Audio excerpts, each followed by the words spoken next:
How does karma get created? Karma gets created by action, by speech. Speech and body action creates body and speech karma. That one is dependent on thought, mind karma. Why? Mind rules all. If the mind is tamed and controlled, your speech and your body will be fine.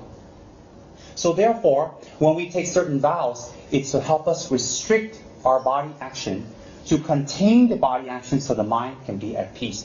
People have wrong view. You guys are here, a lot of people have wrong view. They say, hey, if I take the refuge vows, if I take vows, if I take vows, if I take tantric vows, if I take bodhisattva vows, it's quite scary. It's very, very scary because I can't do this, I can't do that, I can't do this, I can't be myself, I can't be natural. Wrong view.